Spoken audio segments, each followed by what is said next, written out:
Assalamualaikum warahmatullahi wabarakatuh. Salam sejahtera untuk kita semua. Dimana bahwa sesuai dengan pertanyaan Bung Chandra, bahwa untuk memahami identitas diri saya yang sebenarnya, nama saya itu yang jelas Irwan Ishak Pakaya Esos. Itu nama saya. Kemudian saya punya istri 1, ya, anak 5. Kemudian keseharian saya, aktivitas saya itu, saya kalau dulu, ya, saya sebagai pebisnis, kemudian pedagang. Kemudian saya bekerja di PD Pasar sebagai pengawas seluruh pasar di Jamaat Imba. Selama 7 tahun saya di Dinas Pasar. Kemudian saya ini sebagai pencinta sepak bola dan pelaku sepak bola. Saya sebagai yang punya klub, saya sebagai pelatih. Kemudian saya ini sebagai penyuluh agama Islam di Kecamatan Tikala. Saya ketua penyuluh agama Islam di Kecamatan Tikala. Tapi sebelum itu saya sebagai ketua KKD, ketua Badan Takmir, ketua Tikala FC, ketua FOPSI, ketua LSI, ketua lah, banyak ketua bola ini, Danon nasional, internasional dan. Nah, kemudian saya ini dikenal dengan nama Komil. Ya, saya dikenal dengan nama itu. Karena mungkin ya sebagaimana Bung Chandra bertanya tentang identitas saya yang sebenarnya, itu saya jelaskan bahwa 1 istri 5 anak. 5 anak saya ini, yang 1 berusia sudah masuk 30 tahun, laki-laki, dan dia dinas di Makobrimob Gorontalo. Oh, anggota polisi ya? Ya, anggota polisi. Ya. Kemudian yang kedua perempuan, namanya Alda Cika Fitrah Pakaya. Kalau yang pertama Afriansa Ishak Pakaya. Kedua Alda Cika Fitrah Pakaya, itu berusia 23 tahun. Kemudian yang ketiga kembar Alfat Alfaid, berusia 21 tahun saat ini. Kalau Alda itu dia bekerja di Pegadaian yang ada di muka Mantos. Kemudian yang ketiga kembar, yang 1 yang kakaknya Alfat Idran Putra Pakaya. Yang kedua Alfaid Irwan Putra Pakaya. Sudah bekerja mereka berdua? Ya, mereka berdua sekarang dinas di Polda. Oh, anggota polisi juga? Ya, anggota Polri. Ya. Sekarang dinas di Polda. Yang keempat itu Alfaid. Yang kelima Arofah, leader Fisabilillah Pakaya. 5 anak saya ini, istri saya kan 1 itu namanya Siti Masitahiola, bekerja di Pemkot Kota Manado. Nah, saya ini dikenal dengan nama Komil. Sebenarnya bukan nama saya itu. Nama jelas sih Anda sampaikan tadi. Nama saya itu Irwan Ishak Pakaya, so itu nama saya. Kenapa saya dikenal dengan nama Komil? Karena saya membentuk Ormas Komil. Sejak kapan Anda membentuk Komil ini? Saya membentuk Komil itu sudah dari usia 17 tahun. Anda berumur 17 tahun, Anda sudah membentuk Komil ini. Kepanjangan Komil ini apa? Komil itu Komando Operasi Masyarakat Ekonomi Lemah. Jadi sejak Anda 17 tahun, Anda sudah mendirikan organisasi ini? Ya, organisasi ini pertama dia berorientasi di kami sebagai muda-mudi pada saat itu. Karena banyak muda-mudi pada saat itu, ya orang-orang konglomerat. Ya, mereka punya, pada saat itu mereka ada GL Pro, ada RX King, ada GL Max. Jadi pada saat itu RSK, pokoknya mereka yang punya berduit ya kelas-kelas mereka. Nah, kami ini yang artinya tidak berduit lah, hingga kemudian terbentuk tuh Komil. Ya, Komil itu. Kenapa saya membentuk itu? Karena ingin berkelompok dengan orang-orang lemah agar supaya kami jadi kuat. Oh iya, itu salah satu yang dinamakan Komil, dan juga organisasi juga itu sudah berjalan begitu banyak. Nah, sekarang saya akan masuk ke tentang pencalonan Anda. Pertama yang saya tanyakan, begitu banyak partai yang populer, termasuk yang partai Anda bergabung sekarang. Apa alasan Anda lebih memilih ikut di Partai Nasdem? Ya, kalau bicara partai, saya ini pertama sekali saya ada di Partai PAN. Ya, pertama-tama sekali saya bergelut di Pertama Anda bergabung dengan politik di Partai PAN. Oh, PAN, oke, baik. PAN. Yang kemudian ketika saya melihat Partai PAN pada saat 2014 itu, sangat kecewa saya pada saat itu. Kenapa saya kecewa? Karena masyarakat pada saat itu memilih saya, yang ribuan memilih saya pada saat itu, dan hingga kemudian 7 kali sidang bahwa saya suara terbanyak pada saat itu. Dan namanya juga partai. Kemudian saya belum masuk dalam lingkaran partai. Saya hanya sebagai kandidat pada saat itu. Masyarakat kecewa, saya pun kecewa pada saat itu.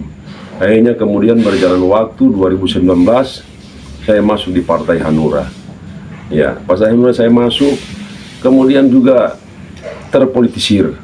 Tidak cocok dengan Anda? Ya, tidak cocok. Ya, saya mundur diri. Mundur diri pada saat 2019. Nah, masuk 2024 ini, kemarin saya didaulat sebagai ketua Partai Umat Kota Manado. Ya, saya sempat mendengar bahwa Anda sempat bergabung dengan Partai Umat. Ya, saya memang bergabung dengan Partai Umat hingga membentuk Partai Umat. Yang membentuk 11 kecamatan, ketua 11 kecamatan itu saya bersama dengan tim saya, hingga kemudian Partai Umat itu bisa lolos. Ya, kami membentuk itu hingga kemudian Partai Umat lolos. Nah, kemudian berjalan saya lihat juga di dalam rupa tidak nyaman kelihatan ini, hingga kemudian saya tidak cocok lagi dengan style Anda tidak cocok. Karena saya berpikir bukan individu ya, saya berpikir karena ada kelompok besar di belakang saya ingin menyelamatkan orang yang mengikuti saya. Kalau secara individual untuk kepentingan diri saya sendiri, di mana saja partai saya pergi karena saya untung, pasti saya untung di situ. Tapi saya berpikir masuk ke dalam partai bukan untuk kepentingan saya. Ada sekelompok yang besar di belakang saya. Kenapa saya membentuk Komel itu? Komel itu tidak seperti yang mereka tahu bahwa hanya Komel saja. Itu Komando Operasi Masyarakat Ekonomi Lemah. Ada orang-orang lemah yang harus saya perjuangkan. Itu yang kemudian saya keluar dari partai yang tidak cocok dengan saya. Oke, sekarang Anda di Nasdem. Ya. Menurut Anda di Nasdem ini apa sejalan dengan penglihatan Anda? Kalau hemat saya di Nasdem ini, saya berkaca kepada Pak Surya Paloh. Ya, saya berkaca kepada dia karena begini ya, hancur dengan tidaknya itu tergantung dari top leadernya. Ya, top leadernya itu kalau bagus, ya pastinya dia akan beranak juga bagus ke bawah. Kalau top leadernya itu tidak bagus, ya pasti akan tidak bagus juga ke bawah. Ya, itu yang saya melihat. Karena ada suara Pak Surya Paloh, kan dia bersuara dengan lantang bahwa tolong berikan kepada kami untuk mengatur negara kesatuan Republik Indonesia di akhir nafas kami. Tolong berikan untuk mengatur agar supaya negara kesatuan Republik Indonesia akan lebih baik ke depan. Itu bayangkan Pak Surya Paloh bersuara itu, sangat memanggil orang untuk sama-sama kita mendukung Partai Nasdem. Itu yang kemudian saya harus masuk ke dalam Partai Nasdem. Oke, baik. Nah, kita akan masuk dengan jika, karena ini visi misi ini nanti terbentuk setelah kalau jadi anggota DPR. Ini yang saya tanyakan, alasan apa Anda memberanikan diri untuk masuk dalam pesta demokrasi ini? Bisa Anda jelaskan? Iya, terima kasih. Kalau Bung Chandra menanyakan seperti itu, pertama Bung Chandra, saya sudah sampaikan bahwa ya nama saya ini ya Irwan Ishak Pakaya, ya bukan Komel. Ya, kenapa saya kemudian menggema dengan nama Komel, populer dengan nama Komel? Ini didaulat oleh rakyat, terdaulat dengan secara alami hingga saya dipanggil Komel. Sebenarnya membentuk komunitas Komando Operasi Masyarakat Ekonomi Lemah itu bukan rakyat sebenarnya, itu harus dinaungi oleh pemerintah karena ada orang-orang lemah yang harus diperhatikan oleh pemerintah. Nah, saya masuk ke dalam. Ya, saya masuk ke dalam untuk jadi calon. Insya Allah saya diijabah oleh Allah masuk ke dalam.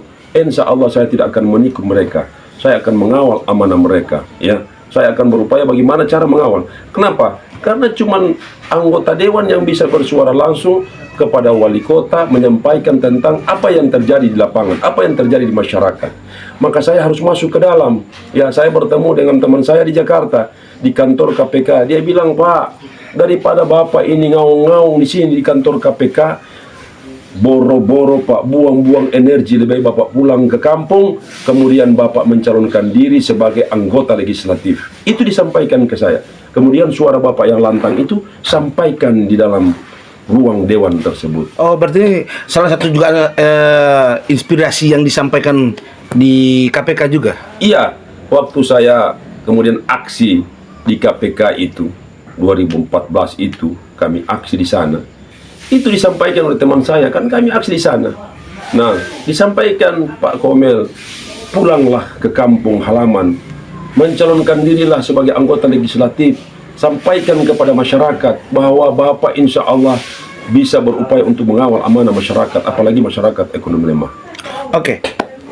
Jika Anda terpilih nanti, apa yang harus Anda lakukan untuk masyarakat di sini? Bukan untuk Komel ya, untuk seluruh Tikala-Pal 2. Pak Apa yang harus Anda lakukan? Ya, terima kasih Pak Chandra. Ya, kalau mau bilang mau dilakukan apa saja yang mau dilakukan, ya, masyarakat bisa melihat saya ini dari masih muda, saya ketua bidang olahraga, ya, ketua remaja bidang olahraga. Kemudian masuk sebagai pada saat saya beranjak dengan umur yang masuk dewasa, saya sebagai ketua Tikala FC. Kemudian saya sebagai ketua bentor-bentor, mantan ketua bentor-bentor saya. Kemudian ketua KKD, ketua BTM, ketua penyuluh. Sekarang saya imam, ya, saya imam. Nah, kemudian kalau masyarakat bertanya, apa orientasi Pak Komel untuk masuk ke dalam anggota legislatif? Harusnya masyarakat melihat. Sekarang, Bung Chandra, kalau tenda saya beli dengan uang 15 juta, ya, ini bagian daripada peduli terhadap masyarakat. Sebenarnya itu boro-boro amat saya beli itu tenda dengan harga 15 juta. Begitu juga ambulans. Saya beli dengan uang saya sendiri. Itu ambulans hampir 60 juta dengan cuttingnya. Ya, saya beli genset, saya beli kursi. Ya, ini untuk masyarakat. Nah, itu kepedulian saya sebelum menjadi anggota dewan, saya sudah peduli dan saya mengawal aspirasi masyarakat. Contoh, masyarakat. Karena kemarin saya sebagai ketua bijak, ya, Bugis, Jawa, Gorontalo, itu saya ketuanya. Saya sampaikan kepada mereka. Begitu juga bentor-bentor. Coba tanya siapa waktu saya jadi ketua bentor, apa yang saya buat? Ya, pada saat itu sopir bentor maupun pemilik bentor, alhamdulillah mereka senang. Berarti Anda menyediakan tenda, mobil ambulans, dan juga yang lain-lain ini tanpa ada kontrak politik dari para pendukung-pendukung Anda ya? Ya tidak, saya itu inisiatif sendiri? Inisiatif sendiri itu karena kenapa? Saya mau bilang Bung Chandra ya, sebelum orang tua saya berpulang ke rahmatullah, ya, sebelum berpulang ke rahmatullah, dia sampaikan bahwa tolong lanjutkan apa yang Papa sudah buat, ya. Sebelum berpulang ke rahmatullah, tolong lanjutkan, ya, sebagaimana sabda Rasulullah Sallallahu Alaihi Wasallam bahwa naungi orang-orang lemah di antaramu. Nah, saya ini penerusnya untuk menaungi orang-orang lemah. Makanya Komel itu Komando Operasi Masyarakat Ekonomi Lemah. Oke, yang Anda melihat di wilayah Tikala-Pal 2, khususnya di wilayah Anda sini, Ya. apa yang harus Anda perjuangkan di sini? Apa yang kurang di mata Anda? Kalau di mata saya, Bung Chandra, untuk memperjuangkan di kampung ini, boleh silakan bertanya langsung. Tapi kalau seandainya mau tanyakan hari ini, bisa ditanyakan. Perjuangan saya ketika saya menjadi ketua bentor, ketika saya menjadi ketua Tikala FC, ketika saya menjadi ketua KKD, ketika saya menjadi ketua BTM, ketika saya menjadi ketua penyuluh agama Islam saat ini, dan hari ini saya imam. Tanyakan kepada mereka bahwa aktualisasi mereka saya tahu senang. Dan saya kawal aspirasi mereka. Saya kawal mereka karena mereka orang lemah yang tertindas, yang seolah-olah termarginalkan, harus saya bantu mereka. Saya mencalonkan diri sebagai anggota dewan ini bukan untuk kepentingan pribadi saya. Kalau Bung Chandra melihat bagaimana keluarga saya, ini bukan sombong ya. Minta maaf, walatan sipil ardi maroha. Tidak bisa berjalan di muka bumi dengan sombong. Tapi saya menjelaskan secara faktual, nyata, tajam dan terpercaya mungkin ini ya. Kalau seandainya untuk kepentingan diri saya, ya, Bung Chandra, saya walaupun cuma gaji-gaji sedikit, ada pribadi saya. istri saya ada gaji, anak 4 saya ada gaji, tinggal saya peliharakan anak saya yang SD ini kelas 6. Dan ini bukan ria. Makanya kenapa saya harus masuk ke dalam, karena banyak orang lemah yang termarginalkan, dan ini harus saya bantu. Saya harus bantu, ya. Makanya Bung Chandra, mudah-mudahan 2014 saya insya Allah akan diijabah oleh Allah memudahkan kaum lemah yang ada di Kelurahan Banjir. Oke. Jadi satu juga Pak, apakah salah satu program untuk ke depan jika Anda duduk sebagai anggota DPR untuk kesehatan lansia, untuk honor-honor keimaman, apa salah satu juga itu ada termasuk dalam situ? Iya jelas, Bung Chandra. Kalau bicara tentang keimaman, ya, bicara tentang keimaman. Memang kalau imam sekarang, yang saya melihat dengan honor yang diberikan, saya pikir ini honor kecil kalau sekarang. Dibandingkan yang lalu? Iya, kalau dibandingkan yang lalu itu lebih besar. Ya, kemarin kan diberikan yang lalu kalau tidak salah 22 jutaan. Ya. Oke. Ya, saya lihat. Nah, sekarang kecil. Kenapa? Tanggung jawab imam itu besar. Tanggung jawab imam itu vertikal. Dia tidak bicara dengan manusia. Dia membawa aspirasi masyarakat, membawa jemaahnya, itu berhubungan langsung dengan Allah. Jadi berat pekerjaan imam. Oke. Ya. Anda sangat tahu tentang agama. Ya. Spiritual Anda sangat mengerti. Yang ingin saya tanyakan, apakah Anda berani, walaupun cuma sedikit umat muslim yang ada di DPRD Kota Manado, Anda siap memperjuangkan untuk umat muslim untuk memperjuangkan di lembaga DPRD Kota Manado? Ya jelas bahwa di dalam memperjuangkan umat muslim, ya, itu jelas saya akan memperjuangkan aspirasi umat muslim. Bahkan bukan cuma umat muslim sebenarnya. Agama ini sangat sakral, tergantung orang dia mau agama apa. Karena di sini kan ada agama, ya, mau agama Buddha, Hindu, Kristen, Protestan, kemudian Kristen Katolik, kemudian Konghucu, Islam, Kristen. Jadi masing-masing, tapi saya akan memperjuangkan namanya orang, namanya manusia, harus saya bantu. Tidak memilih. Ya. Gambar ini, video ini akan disebarkan dan kemungkinan akan viral, apalagi seorang Komil Pakaya. Yang ingin saya tanyakan, jika hari-hari besar umat muslim, hari-hari besar, apakah Anda bisa memperjuangkan untuk anggaran-anggaran bisa ditambah sedikit untuk ke hari-hari besar umat muslim? Bung Chandra, kalau bicara tentang untuk memperjuangkan dana operasional untuk hari-hari besar umat Islam, Bung Chandra, di sana itu kan saya walaupun belum menjadi anggota dewan, tapi saya sudah baca-baca juga ini bagaimana aturan-aturan di dalam.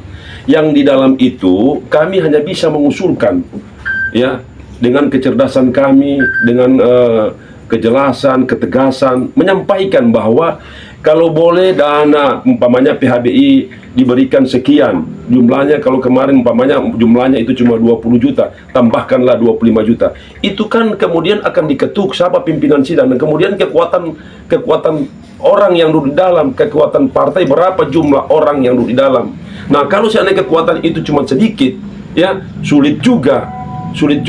Makanya kami kemudian dari Partai Nasdem ini berupaya bagaimana kami banyak agar duduk sebagai anggota legislatif di Kota Manado. Itu kami yang mendominasi agar supaya suara aspirasi masyarakat ketika seperti apa yang Bung Chandra katakan, bahwa dinaikkan upah, dinaikkan transport, dinaikkan dana operasional untuk PHBI umpamanya, untuk acara-acara umat Islam, itu jelas diketuk. Tapi kekuatan yang dominasi partai, apakah jumlah partai itu banyak, ya banyak kursinya. Kalau kursinya itu cuma sedikit, ya agak sulit juga. Sebentar nanti kalau kami usulkan 25 juta umpamanya, kemudian pimpinan partai bilang tidak, kami akan putuskan 20 juta. Ya jelas, karena suara terbanyak kan ini voting, ya. Iya. Ya, dia akan di voting. Karena mereka lebih dominan, maka jelas mereka yang akan menang. Makanya kenapa Bung Chandra, insya Allah tahun ini mudah-mudahan rakyat Kota Manado, khususnya Kelurahan Banjir, kalau boleh orang dari Partai Nasdem ini berupaya 3 kursi kalau boleh, ya. Saya memohon kepada seluruh masyarakat yang ada di Tikalapal 2, diupayakan kalau boleh kami ada 3 kursi di dewan, agar supaya dominan kursi dewan dari Partai Nasdem kemudian sebagai pimpinan dewan untuk Kota Manado. Baik. Nah,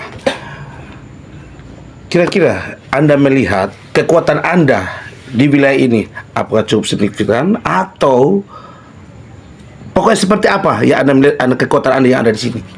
Ya, artinya kalau hitung-hitungan, ya hitung. Karena saya ini basic sosial dan politik. Kalau hitung-hitungan, ya, kalau dihitung secara real, ya, ini aktual, tidak karang-karang. Karena yang mencalonkan di Kelurahan Banjar ini kan kita sudah tahu siapa-siapa yang mencalonkan di Kelurahan Banjar. Baik. Ya, yang mencalonkan di Kelurahan Banjar ini yang sudah ada suaranya, yang sudah ada ya. Ini orang bicara tidak kemudian menjustis, mendiskriminasi ya kandidat-kandidat yang lain. Ini fakta, faktual. Yang mencalonkan itu kan ada Pak Basman Lakasang yang kemarin kan mencalonkan diri. Berapa Pak Basman punya? Ya, mungkin 700-an.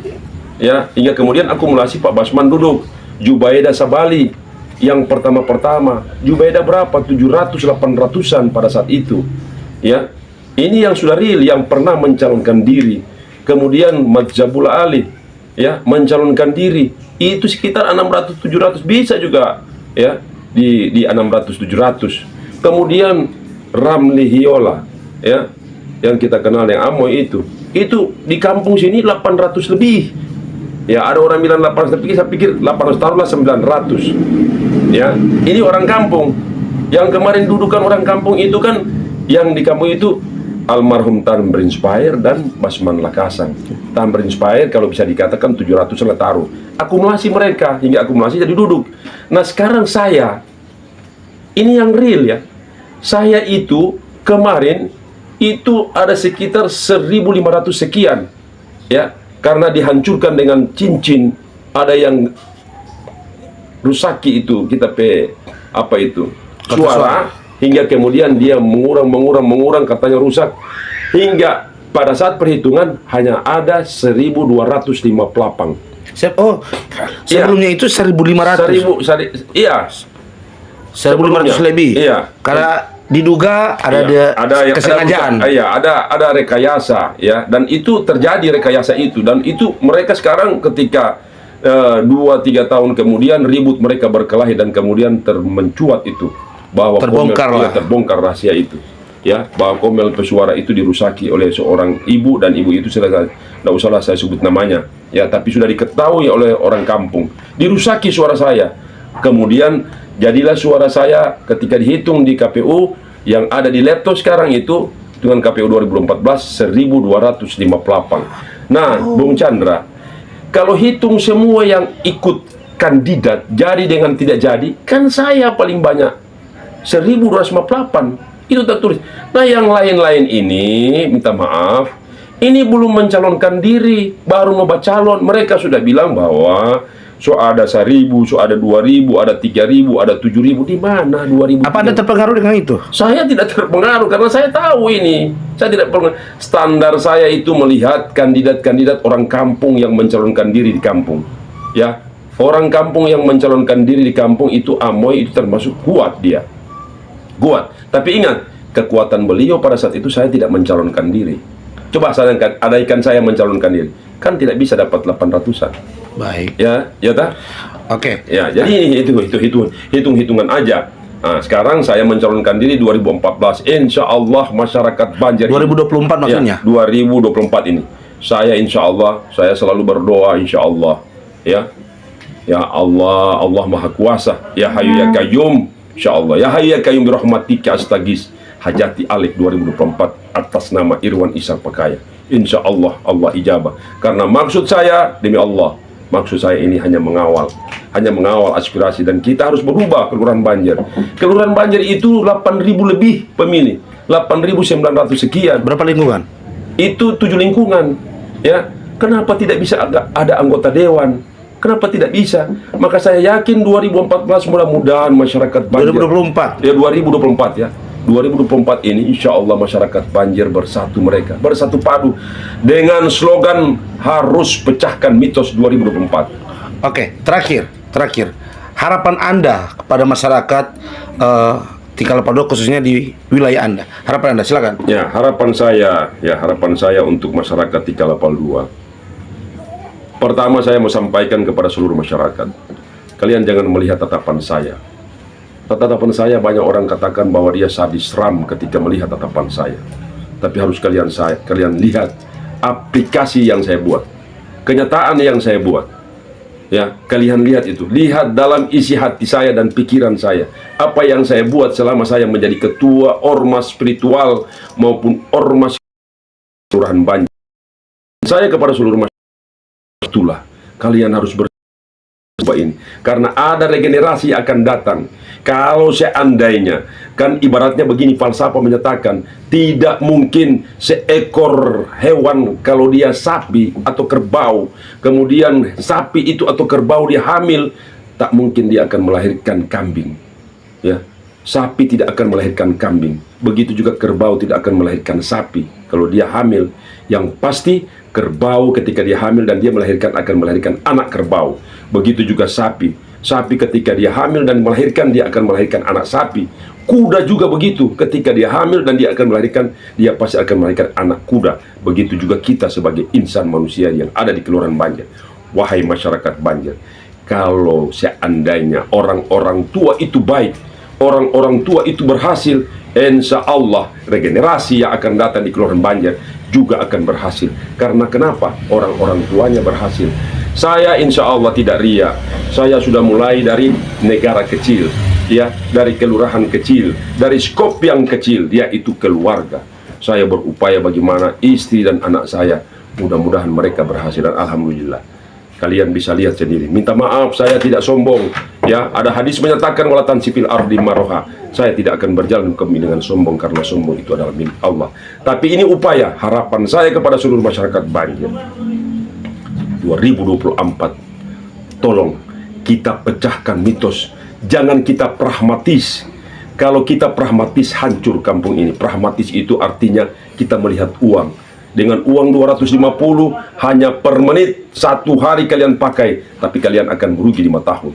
Saya secara pribadi, atas nama Irwan Ishak Pakaya Esos, saya berharap kepada kalian, insya Allah ada rahmat Allah yang turun di pikiran kalian, di hati kalian, dan kalian bersatu dengan slogan pecahkan mitos 2024. Harus ada anggota dewan dari Kecamatan Tikala, Pal 2, Kelurahan Banjar, atas nama Irwan Ishak Pakaya Esos, yang disebut dengan Komando Operasi Masyarakat Ekonomi Lemah.